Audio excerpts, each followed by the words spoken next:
Hola, ¿qué tal compañeras, compañeros? Muy buenas tardes. Vamos a iniciar hoy con un nuevo subtema, el cual se va a referir a una alternativa para el diseño de una atmósfera. Eh, la sesión anterior comenzamos a revisar las generalidades de las atmósferas según Peter Zumthor, lectura del cual tuvieron que generar un reporte. Y bien, hoy vamos a comentar cómo de pronto estos conceptos podemos eh, mezclarlos, irlos entendiendo también ya en el aspecto práctico, en el aspecto de aplicación, con la intención de que en una futura reunión Zoom que tengamos entre nosotras y nosotros, podamos comenzar a articular los aspectos tangibles y los aspectos intangibles que estamos comenzando a ver, ¿ok? Para su futura construcción, diseño, mejor dicho, de una atmósfera por parte de ustedes ante una problemática específica que yo les daré. Bien, vamos a iniciar. Estamos todavía dentro de la temática del conocimiento del entorno y la percepción de lo espacial. Una alternativa para el diseño de una atmósfera.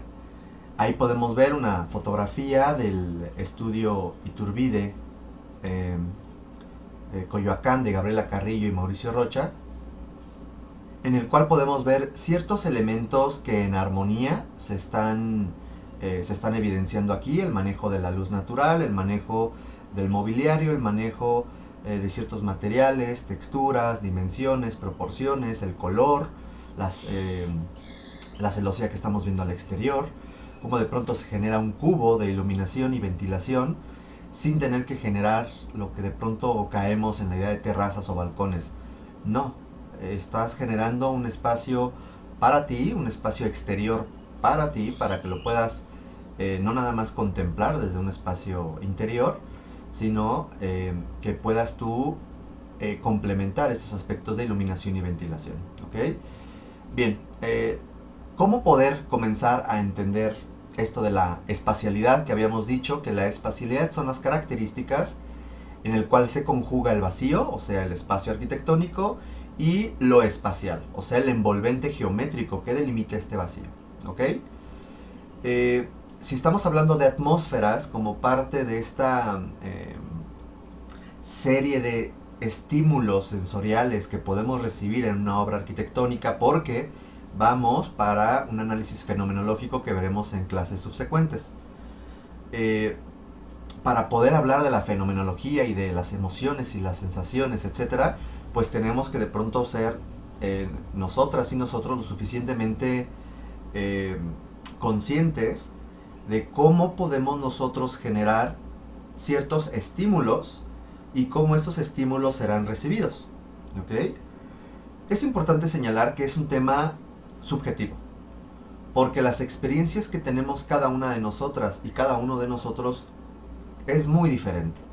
Por las formas de vida, por el estilo de vida, la forma de entender y ver la realidad, etcétera. Y también por el umbral sensitivo, etcétera. Eh, Recordemos que también esas experiencias generan recuerdos, arraigos, memorias, eh, y estas también pueden llegar a ser positivas, negativas, intuitivas, concretas, y son muy diferentes unas de las otras. Por lo tanto, es muy complicado poder llegar a una particularidad o a una generalidad, porque, insisto, estos son algunos elementos que hace que cada uno de nosotros percibamos de diferente forma el espacio. ¿Ok? Entonces, yo aquí les estoy planteando, no es tal cual una metodología de diseño ortodoxo, o tampoco la idea es que a partir de esto ya podamos hacer un proyecto ejecutivo. Es más, mejor dicho, sería como para llegar a una especie de primera imagen o el desarrollo previo a un anteproyecto a partir de ideas. Recordemos que los conceptos son ideas, y por lo menos para mí, Daniel Monroy, no existe el concepto en arquitectura, existen los conceptos en arquitectura. Y son conceptos muy variados a partir de determinantes, condicionantes, ciertos requerimientos, etcétera, etcétera, etcétera. Entonces, los conceptos no solo son formales, funcionales, estructurales, ambientales, contextuales, etcétera. Y aquí lo importante que tenemos que hacer como paso número 1 siempre es un planteamiento de la problemática. Recordemos que siempre ante una problemática tenemos nosotros que entenderla, comprenderla para delimitar, acotar y de pronto comenzar a entender hacia dónde queremos desarrollar o cómo queremos organizar nuestra metodología, el análisis de referentes o análogos, la investigación aplicada, etcétera, etcétera, etcétera, así como los objetivos específicos, qué quiero hacer y por qué lo quiero hacer, para quién lo quiero hacer. Recordemos que en esta dinámica espacial del ser es fundamental siempre, no lo olvidemos, las relaciones del ser. El ser tiene necesidades, las necesidades requiere realizar ciertas actividades y el espacio es el contenedor de esas actividades que en consecuencia busca satisfacer las necesidades del ser, en lo individual, en lo colectivo y a diferentes escalas. Esa es la dinámica esencial del espacial del ser, que tiene que ver con las bases de la arquitectura. Como un segundo paso podemos hablar de un desarrollo conceptual. Un tercer paso, la experiencia somática, identificar cómo entender, cómo impactar, cómo relacionar estos envolventes, estos vacíos y estas características y cualidades con lo somático. Y finalmente una experiencia perceptual sensorial. Se refiere de la misma forma cómo puedo yo generar relaciones de lo somático, lo perceptual y lo que se siente, que va de la mano nuevamente con lo somático, con todo el vacío, con todos los envolventes, con todas sus cualidades y características de estos envolventes, ¿ok? La espacialidad. Vamos a ir deshebrando un poquito esto para entenderlo, ¿vale? Cuando hablamos de planteamiento de la problemática, de forma muy general es importante que identifiquemos al habitador, el sitio y el contexto, para buscar generar objetivos a alcanzar. En la problemática es importante siempre, recuerden, comprender qué es lo que se está pidiendo, con preguntas básicas como qué, por qué, dónde, para cuándo, para quién, etc. Estas preguntas básicas, que terminan siendo preguntas de investigación, te ayudan a acotar y a plantearte las posibles alternativas o posibles soluciones que se podrían realizar, así como el camino o la metodología que ustedes buscan seguir para poder realizar una investigación aplicada y poder comenzar con la conceptualización. Aquí de forma muy general y buscando la practicidad por el ejercicio que realizaremos en clase, tenemos que primero identificar al habitador, que se refiere a caracterizar al habitador. Recordemos que usuario es un concepto muy del movimiento moderno, aquella persona genérica que terminaba usando el espacio y que hoy en día se habla de que el habitador goza y disfruta las atmósferas. Eso es totalmente diferente. Tenemos que caracterizar al habitador entendiendo su perfil, sus modos de vida. En modos de vida entrarían formas y estilos de vida y requisitos específicos que el habitador nos dé o que requiera.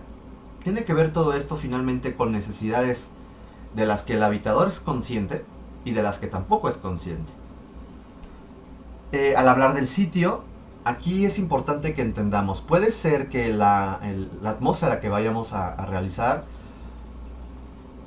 sea en una preexistencia, en un edificio que ya existe, en un espacio, en un local, en un departamento, en algo que ya existe, o pudiera estar desde cero, no existe nada. Vamos a partir de que sí existe, que hay una preexistencia. Si hablamos del sitio, no nos vamos a referir a nuestro predio. Bueno, también depende de la escala, si es toda una casa o nada más será un espacio. En términos prácticos, para nosotros será unos cuantos espacios. Tenemos que identificar cuáles son las características cualitativas y cuantitativas de ese espacio. Cuáles son sus accesos, cuáles son sus vistas del interior hacia el exterior, en este caso de las atmósferas principalmente. ¿Cuáles son las limitaciones que hay? Pueden ser limitaciones reglamentarias, alguna limitación en cuanto al asolamiento, a la orientación, a los vientos, etc. ¿Okay? ¿Cuáles son los acabados existentes? Puede ser que ya tenga acabados o que de pronto esté en obra negra, no lo sabemos. Y evidentemente la orientación, ¿no? Para entender justamente cómo puedo yo aprovechar la iluminación natural. En el contexto es importante hablar del medio natural y otros, no porque el medio social, urbano, cultural, etcétera, no sean importantes, sí, pero quizás al hablar y en este momento por la practicidad del ejercicio que realizaremos, que tiene que ver con la atmósfera de 1, 2 o 3 espacios interrelacionados entre sí, no vamos a estar platicando, y también por la escala, de cómo inciden otras culturas, otros contextos, ¿de acuerdo? Y finalmente, fijarse objetivos. ¿Qué quiero alcanzar a partir de las necesidades del habitador, a partir de las características del sitio, a partir de la incidencia del contexto? Y esto me puede ayudar a mí en lo personal a generarme un marco de referencia. Un marco de referencia y un marco metodológico. ¿Ok? Es muy importante que nosotros podamos partir de esto. Aquí tenemos la casa Ajijic de Tatiana Bilbao. Y podemos ver de pronto ahí a dos individuos que están cohabitando un espacio. Esta espacialidad tiene ciertas características particulares en cuanto a colores, materiales, reflejos, la ubicación y la dimensión de los vanos, la inclinación de la cubierta, la ubicación de las luminarias, etcétera, etcétera. ¿Por qué? Porque se entiende que buscan generar un confort para que estas personas puedan desarrollar sus necesidades cómodamente. Y no por eso siempre tiene que ser una caja de cartón. Al contrario, hay que ver cómo podemos trabajar esta caja de cartón, lo que sería nuestro envolvente geométrico, las características y las cualidades de este vacío y de este envolvente para poder generar este confort. No olvidemos que eso es algo muy importante de las atmósferas, generar un confort. Si pasamos al punto del desarrollo conceptual, nos vamos a referir a generar premisas de diseño. Premisas, conceptos, tiene otro nombre por ahí. Bueno, se me fue el nombre.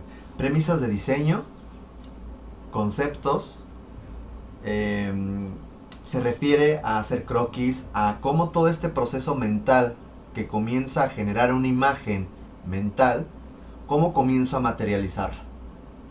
Al momento de materializarlo, por lo general siempre es mediante dibujo, mediante pequeñas maquetas de trabajo, mediante una serie de elementos volumétricos o bidimensionales, los cuales me ayuden a entender primero mis imágenes, mis conceptos, mis premisas, mis ideas, y luego poder tratar de mostrárselos a otras personas. ¿Ok? Lo importante es que para esta altura nosotras y nosotros pudiéramos partir de un listado de necesidades y un listado de espacios. Este espacio es para esto, este espacio es para esto.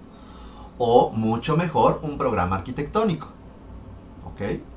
Que eso, bueno, ya no profundizamos más porque eso ya tiene que ver más con otras asignaturas.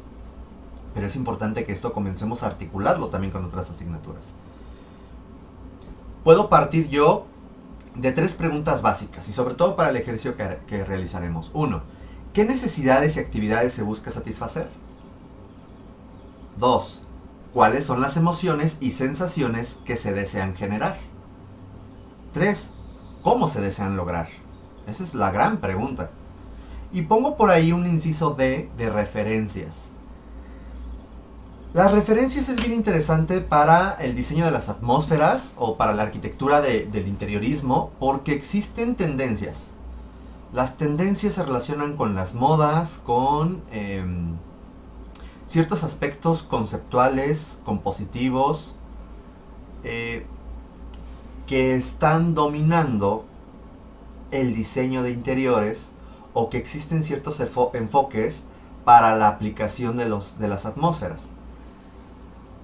Ahí les estoy poniendo, y de hecho les voy a compartir por ahí una o dos ligas para que quien le interese pueda ver referencias. Existen varias tendencias o modas.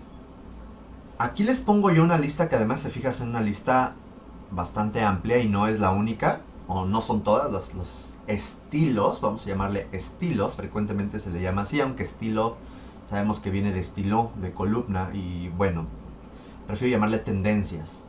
Estas tendencias se conocen como tendencias contemporáneas, tendencias que están en boga, que se están aplicando. Es importante que nosotras como arquitectas y como arquitectos en proceso, conozcamos estas referencias, veamos cómo son de pronto como una especie de catálogo de formas, de colores, de texturas, de intenciones, de mobiliario, de relación con los elementos vegetales, etcétera. Pero yo les pediría, no es para que vean y digan, ah, me gusta el vintage, voy a hacer no, a ver, no es como que selecciona y copia. Ve, entiende, reinterpreta y aplica. ¿Por qué digo reinterpreta? Porque puede ser que no te vayas bajo una ortodoxia, o sea, una regla poco flexible de aplicación de una tendencia. Porque además estas tendencias también son subjetivas. Son tendencias que si uno los empieza a ver entre lo contemporáneo y lo moderno, puedes decir, pues tampoco es que haya mucha diferencia. O hay diferencia respecto a tal cosa. Entonces yo les pido eso. Vean, conozcan, reinterpreten y apliquen. Y se vale mezclar. ¿Pero a partir de qué? A partir de cosas que vamos a ver más adelante. Voy a leer de forma muy general estas posibles tendencias. Por ejemplo, lo contemporáneo, en donde contemporáneo podría ser todas las tendencias, pero hay tal cual una tendencia a la cual se llama o se autonombra o la nombran como contemporánea, que es aquella que utiliza mucho el color blanco, elementos de vidrio, elementos de metal. Está la tendencia moderna, que ya es, hoy en día podríamos decir un revival, o sea, es algo que ya lo moderno se relaciona a esta arquitectura moderna de los años 50, 40 y la concepción de lo espacial, ¿no? Ese tipo de características, aplicarlas, pues ya es hoy en día un revival. Y así ha sido la historia de la humanidad. Revivals, siempre tratamos de rescatar algo del pasado y aplicarlo en el presente. Hay una tendencia muy curiosa llamado Japandi, que es una mezcla entre aspectos japoneses y aspectos nórdicos, que bueno, pues viene a ser una propuesta muy interesante. Es importante señalar cómo también estas tendencias, a partir de la globalización, es que de pronto una tendencia de dos lugares muy diferentes se mezclan, y lo podemos ver en México. Está extraño. También ahí depende de su juicio crítico de ustedes como arquitectas y arquitectos para que digan, esto no tiene que ver con nuestra realidad cultural o con el modo de vida de nuestro habitador. Eso también es importante. Está la famosa tendencia del minimalismo, que ya tiene varios años. Insisto, no voy a explicar qué es cada cosa, les voy a facilitar material para que lo chequen. Hay una tendencia de origen oriental, que es el wabi sabi. También la misma tendencia oriental. El wabi sabi se refiere a cómo puedo yo emplear algunos elementos que se vean desgastados o antiguos dentro de un entorno muy contemporáneo. ¿Okay? Lo oriental, pues, es la reinterpretación de ciertos elementos tradicionales, sobre todo de la arquitectura japonesa. Étnico, la tendencia étnica es, y lo han visto seguramente ustedes, cuando en un espacio se ven muchos elementos que se refieren a la etnología africana, máscaras, estatuas, tejidos, pinturas, con esta relación a lo africano. Tenemos el rústico moderno, que es esta idea de generar un ambiente que nos recuerde a aquellas haciendas o aquellos lugares rurales, pero con un concepto muy moderno o contemporáneo. El farmhouse, que bueno, pues se refiere a una especie como de granja, ¿no? Estos elementos formales, texturas, colores, ambientes que se generan en estos conjuntos edilicios de granjas. El clásico es otro revival. Retomamos elementos de molduras, chimeneas, pilastras, aplicaciones doradas, candelabros, ese tipo de cosas que ya pasaron y que hoy en día podríamos considerar un anacronismo, también se puede aplicar para un desarrollo de interior que te dé la idea de sofisticación, de elegancia, de lo corporativo, etc. El vintage, lo ecléctico y lo retro tienen una línea muy delgada que divide uno de otro, ¿no? El ecléctico que retoma de pronto tendencias de interiores de diferentes épocas, y el retro que se refiere sobre todo a la época de los 50s y 60s. Esta idea del rockabilly, por ejemplo, tiene que ver mucho con lo retro, mientras que lo vintage de pronto cae en esa idea que entre lo industrial, lo antiguo, los tapices, etcétera. El nórdico, bueno, pues es una influencia con ciertos elementos que nos evocan a la arquitectura nórdica: madera, pieles, tejidos, etc. El navy, que se refiere a lo marino, a las ideas de puertos, de barcos, etc. Lo industrial o loft, en donde abunda mucho las instalaciones aparentes, los elementos metálicos. En kinfolk, que se refiere a la relación con las plantas. Por lo tanto, la vegetación va a tener mucha importancia aquí. Lo romántico, que frecuentemente lo relacionan con cosas rosáceas, dulces, estampados, etc. El shabby chic y boho chic se refiere a nuevas alternativas en donde buscan un diseño menos pareciera que planificado y de pronto hasta caótico, y que a partir del caos puedan generar una propuesta. Y el kitsch, que es de pronto un montón de colores, formas, texturas que de pronto pudiera caer en categorías de lo absurdo o lo cómico, pero que no por eso termina no apareciendo, no aplicándose en los diseños de interiores. Entonces existe una gran cantidad de referencias, de tendencias y modas que es importante que conozcan. E insisto, no para que copien, sino para que lo reinterpreten. ¿Ok? Pasamos al punto C, la experiencia somática. ¿A qué se refiere? La referencia somática hará la relación entre lo espacial del interior y del exterior. Es importante que siempre haya una relación continua entre interiores y exteriores. Pueden ser exteriores autocontenidos con muros que finalmente son parte de tu interior, o con la calle, o con una plaza, o con un jardín, áreas verdes, etc. Depende. Pero aquí es muy importante que tengamos en cuenta tres cosas que tienen que ver con lo somático. Lo somático se va a relacionar con el ser, lo corpóreo, pero también lo psíquico.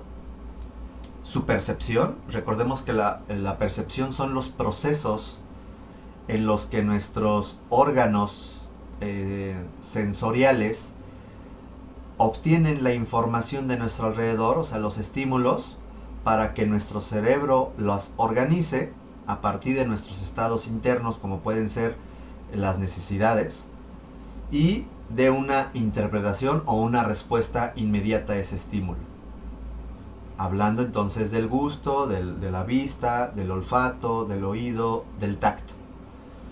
Y el desplazamiento. Cada individuo tiene la idea de poder moverse, flexionarse, inclinarse, brincar, subir, bajar, y esto en consecuencia va a influir en su percepción del entorno, en sus experiencias, estados internos, y sobre todo una relación con la cuarta dimensión. ¿Cuál es? El tiempo. Se puede ver el tiempo a partir de el sol, a partir de el entorno, a partir de etcétera, etcétera, etcétera. Y ver diferentes ángulos de un mismo objeto. Eso tiene que ver mucho con la cuarta dimensión. Entonces tengamos en cuenta siempre eso.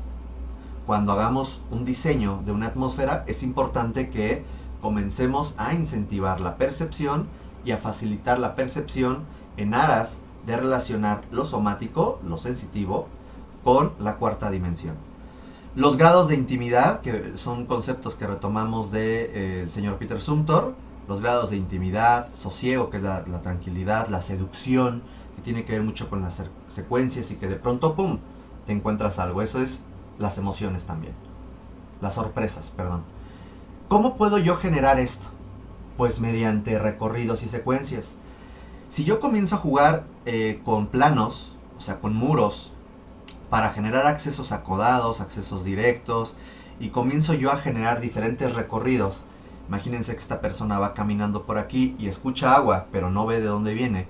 Y una vez que camina y llega por acá, se encuentra, no sé, una fuente o un elemento vegetal o una escultura, y de pronto está ese elemento que hacía ruido y no sabías qué era. Eso es generar secuencias. A partir de los planos, de los caminos, líneas, puntos, es composición. Y cómo a partir de estas experiencias dinámicas, o sea, los recorridos, puedo yo escuchar, ver algo y que me conduzca, sin tener que poner un letrero que diga, camine por ahí para ver la fuente. No. Solito, de forma intuitiva, vas llevando a la persona a que descubra ciertos espacios más íntimos, ciertos espacios de sorpresa, espacios de tranquilidad, etcétera, etcétera, etcétera. ¿Okay?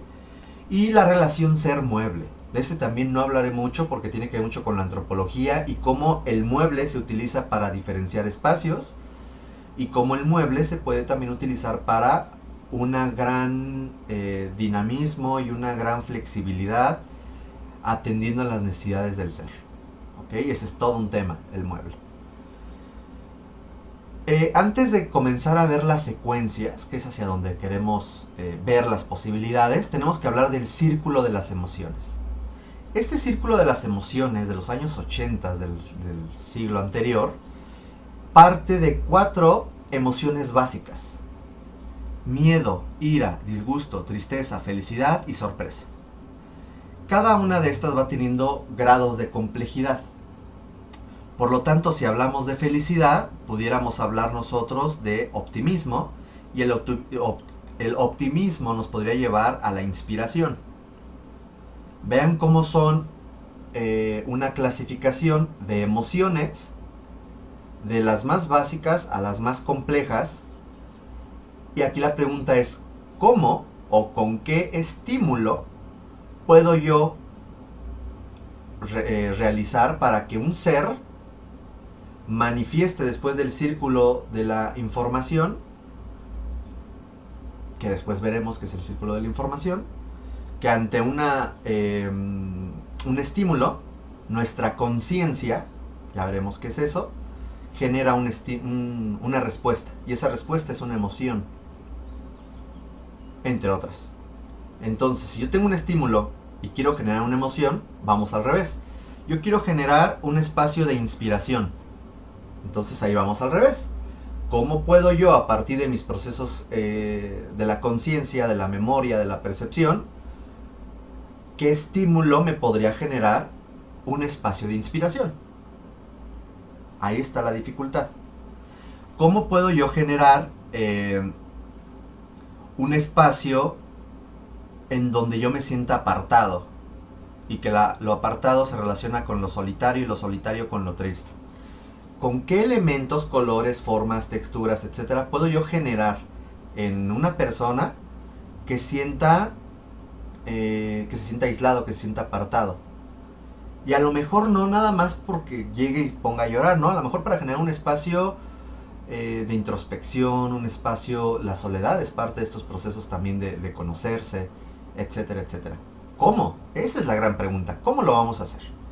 Entonces, vamos a partir primero con ¿qué hacemos con los recorridos? Aquí vamos a dejar esta primera parte del video y en breve continuamos. Gracias.